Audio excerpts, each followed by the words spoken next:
lelo bhuti losisi intombi ney'nsizwa badlalukela Jesu all protocol observed. Ngicela ukuthi ngingakakhulu ngoba mhlawumbe ngizoketsha indlela okwenzeka ngayo lapha ekhaya.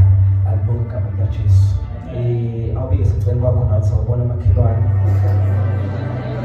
ukuthi uyakubingelela ubhuti lo mude lapha wahleka kazi wini ya ngikubheka ukuthi uyakubingelela ubhuti lo mude lapha phambili. Amen. Ngicela ukuthi ngingakaqhubeki ngiyithule angihamba nabo ngibingelele ngokukhethekile intombi engizalayo. Ngaba nenhlanhla ukuthi mangizalwa ngazalwa kabili. Umuntu owangizala enyameni waphinde wangizalela ecebeni likaNkulunkulu ngempilo yami. It is a responsibility yawonke umuntu owumzali ukuthi uma esemzalile umntwana wabonwa kwathiwa la mntwana bese mbuza uNkulunkulu ukuthi yini le okungiphathise yona ngokwecebo lakho laphakade. So ngiyabingelela ke intombi engizalayo egameni likaJesu mama. Ngiyacela sukume yena abikeze yawo bese nimshayela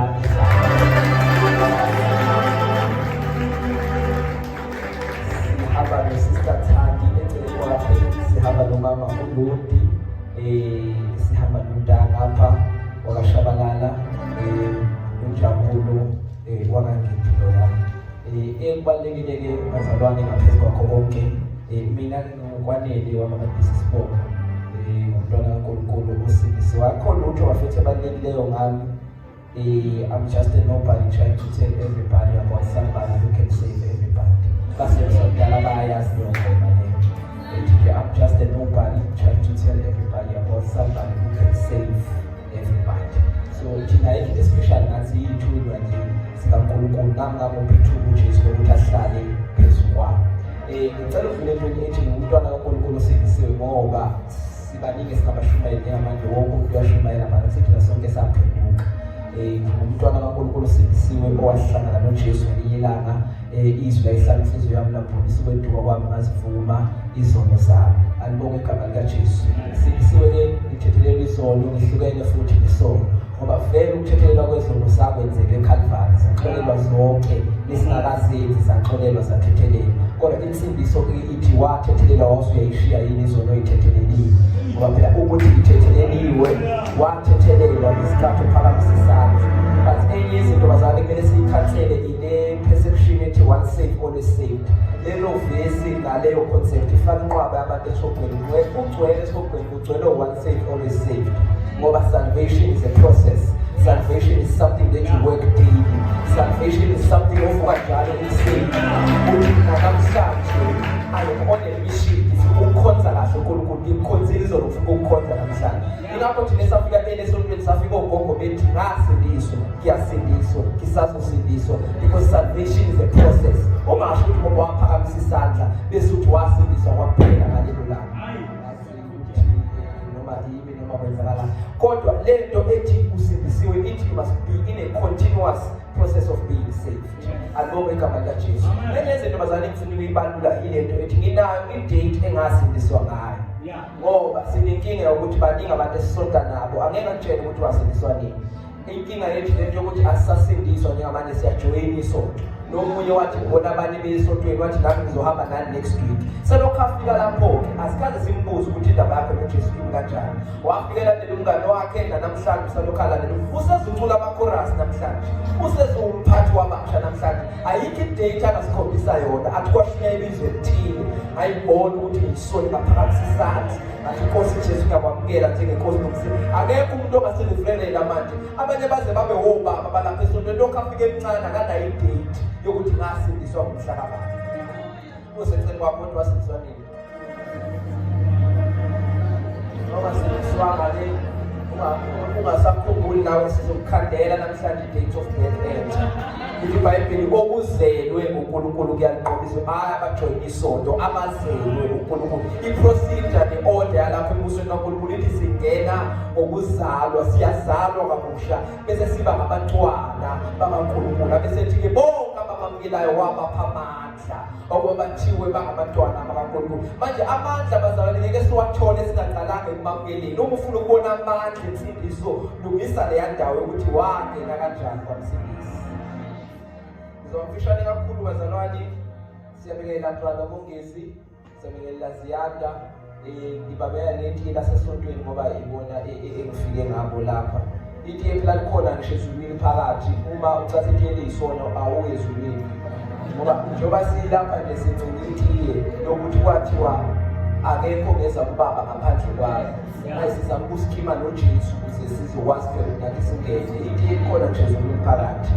Wasindisiwe sizama ukuncenga lo itiye likaJesu. Ngiyazibingelela ngicela siyezwini likaNkulunkulu 1 Timothy chapter number 3 sizofunda verse 16. Timothy wokuqala chapter 3 sizofunda verse number 16.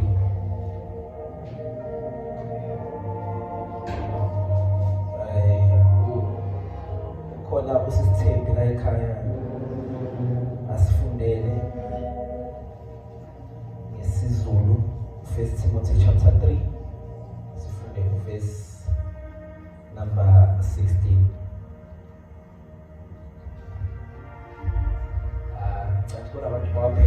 And great and important, we confess, is the hidden truth of godliness, that He, God, was made visible in human flesh.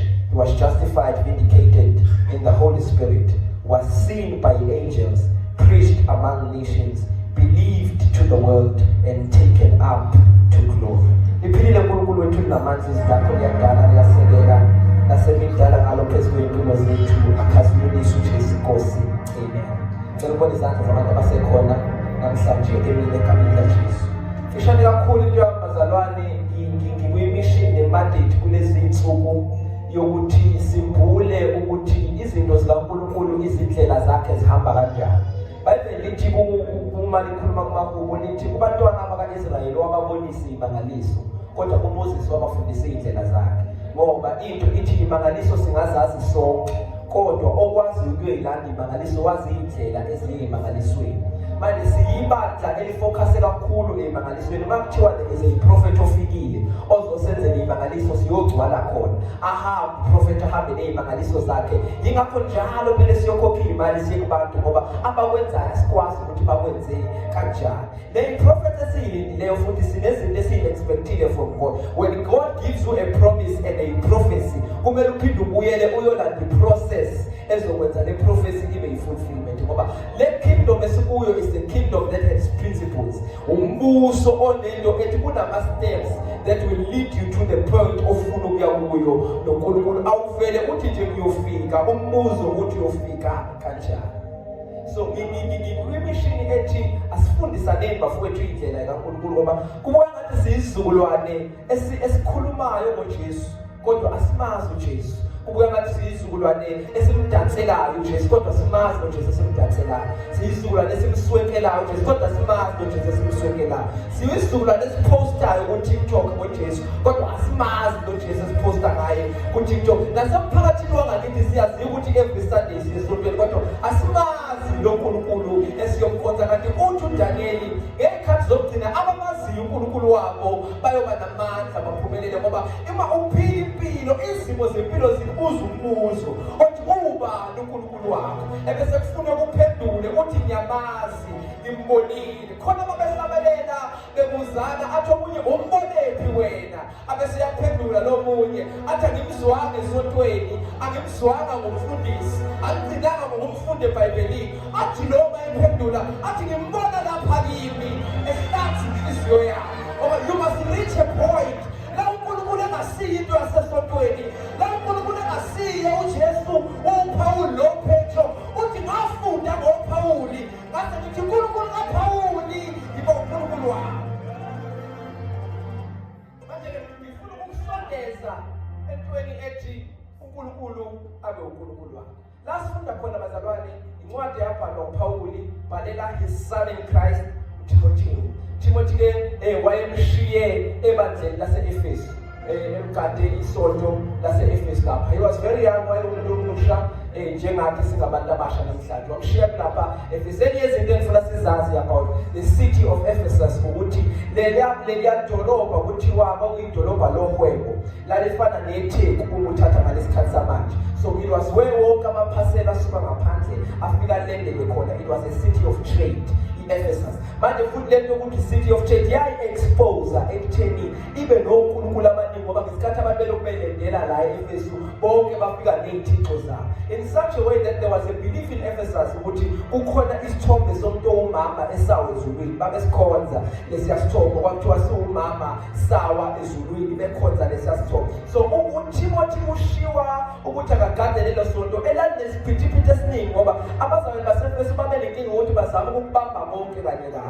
Bafuna ukuthi uJesu kodwa asimlahli ngalo isithi wawo ezulwini. Bafuna ukuthi uJesu kodwa asiyiyeki nezinto. Hawu akusilo yini leli sonto namhlanje bafowethu elifuna ukuthi Saturday sikuma-lifestyle siyaphuza siyajama, Sunday ekuseni sizobamba ama-mic sithi uJesu inkosi. Akusilo yini leli bandla namhlanje bafowethu elithi u-keyboard player njengoba edlala i-keyboard nje yena ne-worship abazana kangcono kunasesontweni. Akusilo yini leli sonto namhlanje bafowethu elithi siyakholwa sindisiwe kodwa siyazenza lezinto abazenza ngaphandle ngoba sikwi-point la sithi khona singakubamba konke kanye kanye. Ingakho ne-debate esemhlabeni njengamanje ithi akuxabani inkolo nedlozi akuxabani. Yabona yonke into ekhona emhlabeni njengamanje izama ukuyihlanganisa lento kaJesu iyimixe ndawonye iyidibanise.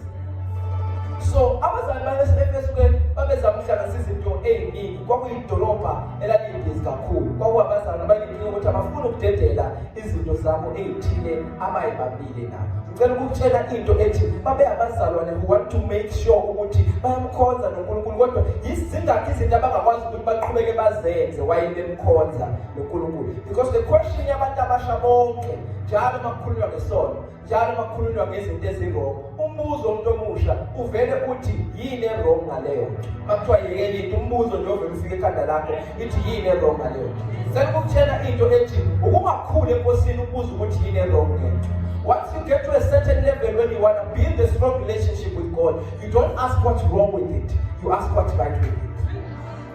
And bring the fruit. Mawufike ezingeni lokufuna uqinisa ubudlelwane bakho noNkulunkulu, awubuzi ukuthi yini wrong, ubuza ukuthi yini right ngakho. Uma kwenza kuzokusondeza kangakanani noNkulunkulu. Uma kwenza kuzongenza ukuthi ubudlelwane bami noNkulunkulu buqine kangakanani. Ukuba mncane enkosini ubuza ukuthi ku-wrong ngani. Abamfuna ngempela uNkulunkulu bathi ngingalahla noma yini as long as ngizogaina a relationship with God. Abamfuna ngempela uNkulunkulu bathi abahamba bangani babehamba asihambi isikima bemzwana naso. Let the people go. I will never lose the approval yabantu as long as ngizosondela kuNkulunkulu. Manje bakuthiwa ngikhathaza lokho akabuzi ukuthi ku-wrong ngani. Uthi uma ukumkhathaza kuzokusondeza ayisale lento. Akabuzi ukuthi ngizolahlekelwa yini ukuthi ngingalahleka if I gain God.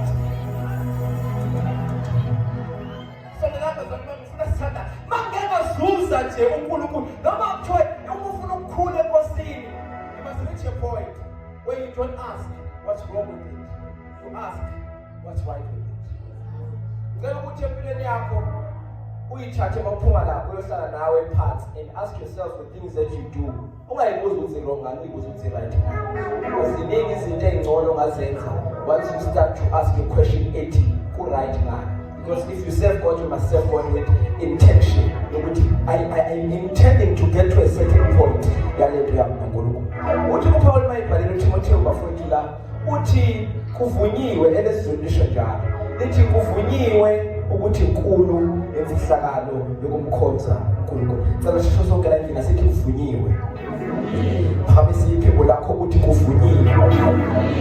Lento ethi kuvunyiwe bafowethu ngifuna ukuzothi as the generation yamanje we are here to leave the legacy of Christ.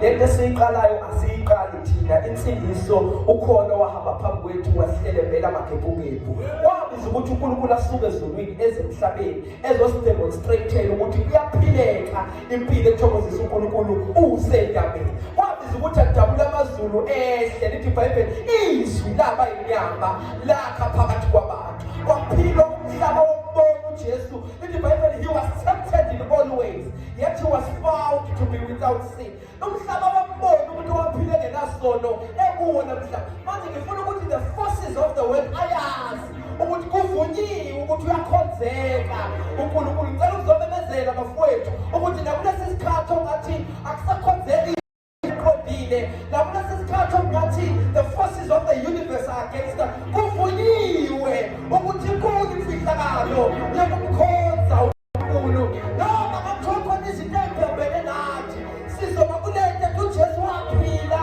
walifeza incebo ngakho nathi simlandelayo siyolifeza. Sesicela kwakho sizolifeza incebo, sizolifeza into asidinga izimo ukuthi ivumelane nathi sibikuleke ethi ukhona ohambe phambi kwethu. It is the pioneer of our faith. Ibabeli kuvunyiwe ukuthi inkulu imfihlakalo yokumkhonza uNkulunkulu. Somebody say imfihlakalo. Somebody say the mystery.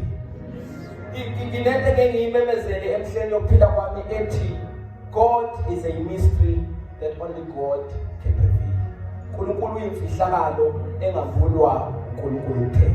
Mfowethu ngifuna ukuthi lento yensindiso sesiyenze yanlula noma yashalo kakhulu ngoba isingalento yensindiso iukusonta nje. Kanti lento yensindiso silandela imfihlakalo enkulu esa-unpackwa to this day. Insindiso iyimfihlakalo esa-unpackwa kuze kufike lolu suku lwanamhlanje. Manje ngifuna ukuze entweni ethi if you wanna walk with God, you must know your God. Uzohamba noNkulunkulu kumele umazi uNkulunkulu. Manje uzomazi kanjani-ke lo muntu kuthiwa uyimfihlakalo? Uzomazi kanjani lo muntu kuthiwa uyimistri? Uzomazi kanjani lo muntu kuthiwa akaqondana? Mayibhala ngayo uDavide ngelilanga uthi wena uNkulunkulu uyamangalisa. Uthi ngiyosuka ngiyephi ebusweni bakho ngoba noma ngithi ngiyezulwini Jehova ukhona. Athi noma ngidlala asami enzaweni abafileyo wena Jehova ukhona. Uthi noma ngathi ngiyaphi wena uNkulunkulu ukhona. Athi into engimangaza ngawo ukuthi umzungeze ngasemuva ngithenge ngibheke emuva ngathi ngibuya ngibheka ngaphambili ngafica usakhona. Athi ngithenge ngithi ngizoya phezulu ngafica isandla sakho futhi siphezu kwami. Abesethu kwazo okudala kuyangimangalisa futhi kuyangithobisa ukuthi wena Jehova useyindaweni zonke ngesikhathi sonke. Singamchaza simthini bafowethu uNkulunkulu othi eseMaritzburg athandazo seMaritzburg amuzwe uthandazo omunye eGoli amuzwe noseGoli. Singamchaza simthini lo Nkulunkulu oseyindaweni zonke ngey'khathi zonke. Manje into ithi uma uhamba lolu hambo lokukholwa you must walk on a journey yokuthi ngifuna ukuqhubeka ngimazi usuku nosuku. That is why the Apostle Paul uthi angisho ukuthi ngikwazi God, but this one thing I do, I forget okugemuva ngizelulela kumphambili, because we are in a process yokumazi uNkulunkulu. Uzomazi kanjani uNkulunkulu? uNkulunkulu ngeke umfunde. Ngifuna ukuthi God is not studied but God is revealed. uNkulunkulu akafundwa, uNkulunkulu uyafundwa. Ngeke umfunde uNkulunkulu. That is why awukho wrong eBible College. But ungacabanga ukuthi theology certificate theology sithi uyamazi uNkulunkulu. Certificate theology sithi you know the scriptures. You know the scriptures that talk about God but you don't know God. After you have read the scriptures, maybe uthi uNkulunkulu semfundile ngawo semfundile nawo. Kodwa uJobe wathi bengizwile ngokuzwa kwendlebe. Kodwa namhlanje amehlo ami akubonile ngoba akusizi bafowethu ukufunda iBhayibheli sikhama amavesi. Mina sesiwakhamile amavesi bese sithi uNkulunkulu waseBhayibhelini cela ukubona usebenze empilweni yami. Mawamvusa uLazaro kwabafileyo khona izinto ezifile enhlizweni yami cela ukubona uyivusa. Mawayimisa imali ezulwini ngiswele njengamanje funa amazulu and provide for my needs. Eqaba ukuthi iBhayibheli kube yinto oyifunda njengenovel. Uthi kungiyazi yamnandi indawo uvale. Thana mawuqeda bese uthi lo Nkulunkulu usekuye namhlanje. Abese yabhala umbhali athi uJesu nguye izolo namhlanje naphakade. Jesus is the same yesterday, today and forever. Akaphelile uNkulunkulu bafowethu kusonda abantu abazoyomfuna. Athi umhlabeni lonke ngifuna inkosi ekusithele. Kusonda abantu abazoyomfuna uNkulunkulu. Seseceleni kwakho uthi uyafuna uNkulunkulu. Iza kanjani-ke i-revelation engithi isambulo? Siza kanjani isambulo kumuntu? Isambulo kumuntu awusithathi komunye umuntu, isambulo kuNkulunkulu usithatha kuNkulunkulu ngqo. Ngiyithatha vele ngishoyo Matthew chapter number 16. Uthi uJesu abantu bathi ngubani? Baphendule bathi abanye bathi uEliya, abanye bathi uyayazi lo ndawo. Abese uJesu afika kule part ethi nina nithi ngubani? Because revelation must get to a point where it is personal. Ukuthi yebo sikholwa sonke ebaholi but ikhondele engimazi ngayo mina I've personalized into yami uNkulunkulu. Ngizwile bemchaza kodwa ngicela ukuchaza uNkulunkulu wami. Yabona iyenzeka lento bekuyothi makuthiwa akuvulwa ithuba kuthiwa kuzofakazwa kuba kusabe ngemike ngoba wonke umuntu kumele personal encounter like athi ngimzwile ofakaze phambi kwami kodwa ngicela abafowethu ngiphe ithuba nami kanti ngitshela ngoNkulunkulu wami engihlangane naye ekamereni kumuntu ekamereni ngekho keyboard ekamereni ngekho zokukhwisa ekamereni ngekho shumelayo ngababhana noJesu. Personalize your relationship with God. Alright, ukuthi sonke sihlangane masize laba zalo, we are here to fellowship. We are not here to have an encounter with God. Encounter yenzakele esontweni. Ikele encounter yenzakele ekamereni uwedwa engekho umuntu. Manje bazalwane ngifuna ukuthi uma khona umuntu othatha amanothi uyithathe le note ethi revelation comes from relationship. Isambulo ngoNkulunkulu sizalwa ubudlelwane onabo uNkulunkulu. Khona umhlabeni othi the closer I get, the more I see the glory of the soon coming King. Uthi umhlabeni mawuqala uthi for the glory of Jesus shines brighter and brighter. And they said, the closer I get, the more I see the glory of the soon coming King. Uyakhiwa ubudlelwane noNkulunkulu ngoba akatholwa phambi kwabantu, utholwa esithe. Uma wakho ubudlelwane noNkulunkulu kunezinto okumele uyiyeke bafowethu. Ngoba khona ingoma esiyithanda kulethu ukuthi Jesus is a friend of mine. Into engifuna ukubizela kuyo namhlanje, ngifuna ukukhipha kwi-religion, ngikintroduce kwi-relationship. Ngoba si-religious kakhulu, asinabudlelwane noNkulunkulu.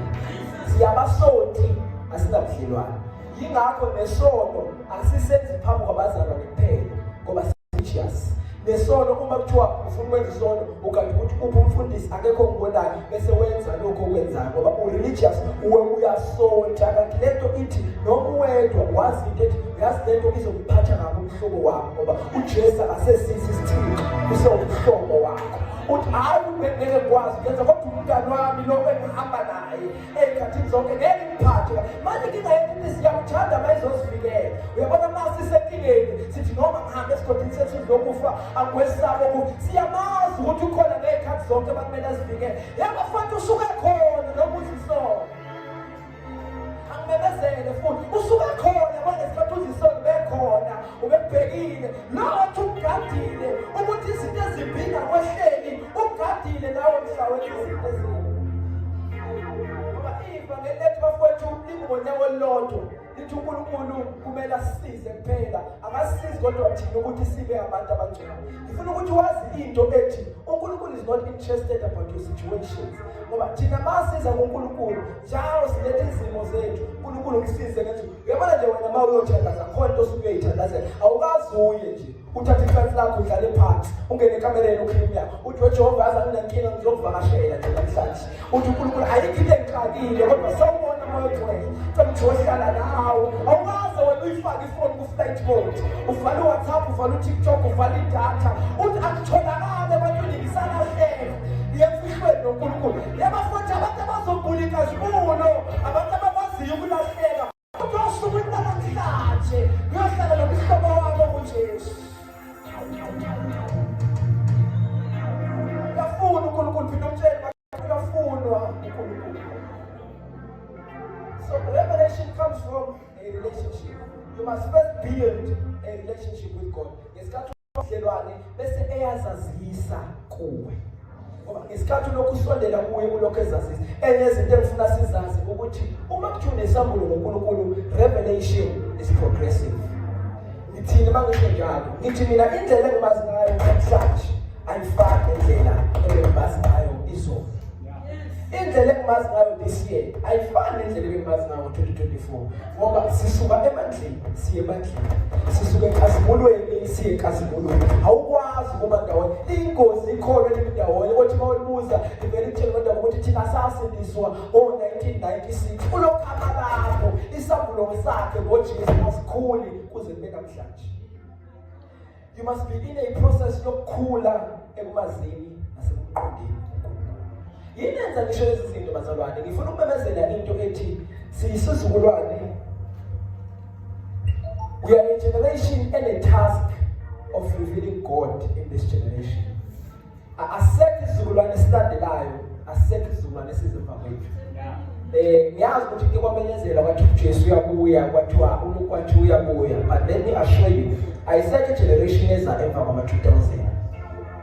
Njoba kungathi usathane usilwisa kangaka is because usathane uyazi ukuthi we are the generation of fulfillment. Ithi ngeke lento engishoyo ize kuleli verse engilifundile. Uthi uMpostoli Paul inkulu imfihlakalo yokumkhonza uNkulunkulu yokuthi owabonakaliswa enyameni. Asisho sonke sithi wabonakaliswa enyameni. Yasiza mongezi leli verse elithi uJesu wabonakaliswa enyameni. Isiza ngani kule generation yethu ethi ngiyakholwa ngenhliziyo. Kule generation yethu ethi ngiyakholwa maphakathi. Ungayijaji lezinto ezenza ngaphakathi. La iBhayibheli bafowethu lithi Christ was manifested in the flesh. Ukube kwakumele sikhole ngenhliziyo kuphela, sasingekho isidingo sokuthi uJesu asuke ezulwini azombathela. Ukuba inyama yethu kwakumele senze ngayo noma yini. Wasuke ezulwini wezenyameni ngoba wakufuneka ukuthi masiphenduka nangenyama yethu simkhonze. Ikhanselele ivangeli lakwa TV, ikhanselele ivangeli leGrace osulizwile, elithi umusa usanele akumayelana nemisebenzi. Yabazalwa iBhayibheli ukukholwa ongenamsebenzi kufile. Lokho ngathi uyakholwa, imisebenzi yakhe ingafakazelani nokukholwa kwakho. Awuyi la siyakholwa. Yazi ke bazothini ke bawukhuluma leyo nto bathi uyajaja. Uthi uyahlilela. There's a difference between ukuhlulela and convicting somebody about sin. Before sikhuluma ngoJesu la indoda yafika ethempelini yama beshumayela beqhubula abapriest yathi sazi imithetho angeke luhle ombuso kaNkulunkulu wayijaja kusho uJesu. Manje ke ngizocela ukujaja njengalo wangithuma ngani ngoba angilandeli nomfundisi wakaTV ngilandela uJesu. Angizami ukufana nomfundisi odumileyo ngilandela uJesu. uJesu was straight about sin. Was confront isono athi lesi isono. Manje bazalwana siyibuyisele into esontweni confront isono. Ngoba njengoba sasizidla kangaka izono akasekho bala phambili athi ufele isono, athi ukujabwa isono, athi ukubhema. Mina ngisho the truth the heart athi ukubhema isono, athi ukukhonza amadlozi isono. Worshiper no people there ufundisa abashufelayo before bazoshumayela uthi wakusiya ugwayi iflavor yabafowethu ukubhema isono. Enkolele i-2007 lama ngekudala ngikuthande lamanje. Yazi indaba ngithanda li-week alinamandla. Iyatshenda kodwa li-week. Wagcina nilubuzo ukuthi uNkulunkulu wenza isimangaliso. Yingoba akasakwazi ukungena nengazibula ziningi izinto endlini. Ayiphume izinto zangaphansi. Ayiphume bafana bakithi. Ayiphume akazi noma wayibona noma kuthiwa khona abaphesheya abazenzayo. Kuthiwa sezirayi ezangaphandle kube ezangaphandle. Ezangaphakathi kube ezangaphakathi. So sinenkinga ukuthi we are no longer convicted about sin. Ngenxa yokuthi shineza igrace. Ivangeli igrace kodwa hayi lento eshinela namhlanje. Akusiyigrace esimqambela amanga uMusa. Ngoba umbhalo weBhayibheli wathi mayisitshela ngoMusa, wathi asiphiwanga uMusa ukuhlala esonweni. So grace is not a permit to stay in sin. Grace is the ability to overcome sin. uMusa uthi bengenawo amandla okuyiyekela ngokwami, kodwa uMusa ungishokile ngaze ngakwazi ukuyeka. Akusiyinto ethi ngizohlala lokhu kuthemba uMusa. It's not a permission to stay in sin. It is the power to overcome sin. Vele bafowethu ngeke uzigqobele isono ngokwakho. Vele bafowethu ngeke uhlale uyinsizwa ungasheli uphelele uhuwe. Kodwa khona uMusa owakusiza noma inyama yakho isihluleke. Musa lo makuthiwa sichaza uMusa bafowethu uDavide khona ibhala wathi intonga yakho nodondolo lwakho ziyamduduza. Ngayimemezela yini into ethi induku kaNkulunkulu inamasayidi amabili. Intonga iwudondolo. Your rod and your staff they comfort you. Ithi intonga nodondolo abelusa bakutshela ukuthi induku abayiphathayo zimbili. Ukhona kwakuthiwa intonga bese kubakhona ukuthiwa udondolo. Leyo kudondolozela bafowethu, leyo kudondolozela ithi uma imvu iwele eweni yayigobile lapha phambili. Umimvu iwele eweni ingasakwazi ukuyikhuphukela ngokwayo. Ebese iphakamisa izandla zayo. Ithi siyahlulela ngokwethu ngithathida oyakho nje iphakamisa isandla isiphakamisele kumalusi ithi angisakwazi uNkulunkulu ukuyikhuphukela yabo ngiyifake mina kulesimo awukhona yazi umuntu ekhuluma naye la endlini yifake mina kulesi simo enguso kodwa ngicela ukuvuma njengamanje ukuthi anginayo indlela yokuphuma lulele intomba yakho umkhuphule kunomgodi engulu umusake lowo ebese umusi yomlanda la ungasakwazi ukuyikhuphukela khona ngicela si-understand into ethi the same God ophatha udondolo is the same God ophatha intonga yakhe ngokuthi mayafuthi lemvu isiphambuka ifuna ukuyibuyisela lo mgodi this time angiyidonsi ngeshaya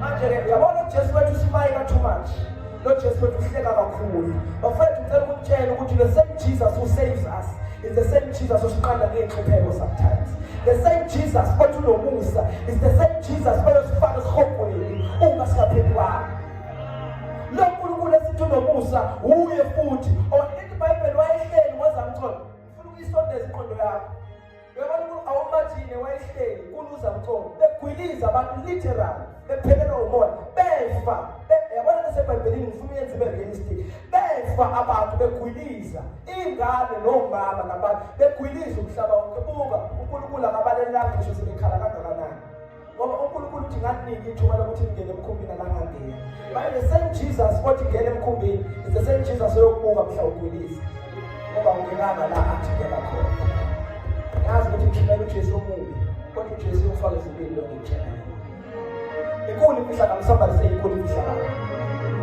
lithi iBhayibheli wabonakaliswa enyameni ngifuna ukuthini ngalento ethi yabonakaliswa enyameni we are living in the last days and asiyikhethelanga thina sizalelwe kuzo so into ethi in these last days wonke umuntu is an object of a manifestation every human being is here to fulfill a prophecy asekho umuntu ozalwa manje ezalwa nje sisensukwini zokugcina yini esensukwini zokugcina ithi there will be fulfillment of the prophecies manje lezi prophet ezashiwo whether good or bad azizugcwaliswa yihlahla azizugcwaliswa yilwane ziyofezeka ngabantu so njengoba ula endlini khona isiprophet esizogcwaliseka ngawo it's the lifestyle that you live that will determine which kind of prophecies ezizogcwaliseka manje ngifuna ukubheka impilo yakho bese uyibheka ukuthi uyogcwalisa ziphi prophet manje ngifuna ukunimema bazalwane ngithi thina sisindisiwe we are the objects of the manifestation of the glory of God awisha isifuba what I am here to represent God what izomela uNkulunkulu lento ithi ngisheda wenyangakithi iyenza ngikholwe eqondini akuba ngithanda kodwa ngazi into ethi ngimele uNkulunkulu emphakathini waseMnambithi lento ethi ngimele uNkulunkulu ithi khona izinto engifunayo ukuzenza kodwa ngeke ngisazenza ngoba kunegama likaJehova elihleli lapha phezu kwempilo yakho kunamahluko bazalwane phakathi komuntu ogqoka inayo nebrand ambassador yabanayo labo bantu abafana uyabona ogqoka inayo namhlanje ugqoka iNike kusasa bayibona itsheki la Adidas elihle ahamba yogqoka kusasa bayibonela ka Lacoste ahamba yogqoka oyi-brand ambassador ka-Nike akavumelekile nangelilodwa ilanga ukubonakala egqokeni isikipha sakweli indawo ngoba akagqokile iNike uyimele iNike awubafwe mhlawumbe ukusondeza mhlawumbe usukhona isikhathi eside ugqoka uJesu namhlanje ngifuna ukukusondeza to a level where you are representing Christ ngoba okumele awumfaka umkhumule uhlala kuwe nawe uhlale kuye noma usemoni umele uJesu noma usesikolweni umele uJesu noma usemsebenzini umele uJesu because we are the object of the manifestation of the glory akasisho sonke sithi simele inkazimulo manje lento abantu bayibona wena babebesakhomba wena bakhomba uNkulunkulu omnene lento ikusiza ngani yokuthi umele inkazimulo ikusiza ngokuthi khona izinto uNkulunkulu angeke avume ukuthi zenzeke phezu kwakho ngoba akalweni wena nje beli igama lakhe lihlezi phezu kwakho ngicela ukumemezela abazali ngeke ufeyile uphethe inkazimulo kaJehova ngoba uNkulunkulu uyazi ukuthi akuphoxeke igama lakho kuphoxeke igama lakhe eselapha kuyothi umzalwane wafeyile manje bona umhlelo nobuhle noNkulunkulu uyaloyela uJehova igama lakhe ephezulu ngeke uhlale ungaphumeleli uma umele uNkulunkulu ngoba lokho bekumele ungaphumeleli uthi uJehova abantu bangibhekile ukuthi obizwa ngegama lakho uzophelelaphi kuyinikela ekumanifesteni uNkulunkulu izokwenza ukuthi uJehova was manifested in the flesh asithandaze ngento ethi phela wabonakaliswa enyameni bese lithi-ke walungisiswa emoyeni. Awesingisi athi he was vindicated and he was justified in the spirit. Ngoba ukukholwa kwakho kumele ukholwe ngamasayidi amabili. Kumele ukukholwa kwakho kufakazelwe enyameni, kodwa ukukholwa kwakho futhi kumele kufakazelwe emoyeni. Because ngifuna sazi ukuthi the physical world and the world that we see is nothing but the manifestation of the unseen world. Nothing originates from the physical world. Nothing comes from the physical world. In this world, in the unseen world. So everybody who is successful in the seen world succeeded in the unseen world first. Everybody who was healed in the seen world was first healed in the unseen world. Ezweni engabonwa kwasekuthunyelwa lento engabonwa kwathiwa izomanifest. Laba zalwane sikuyishow asile kwi-origin yezinto. Manje bawufuna ukuba successful kwi-show kumele ukwazi ukuhlehla uyobalazi isuka khona. If you want to be successful in the sin world,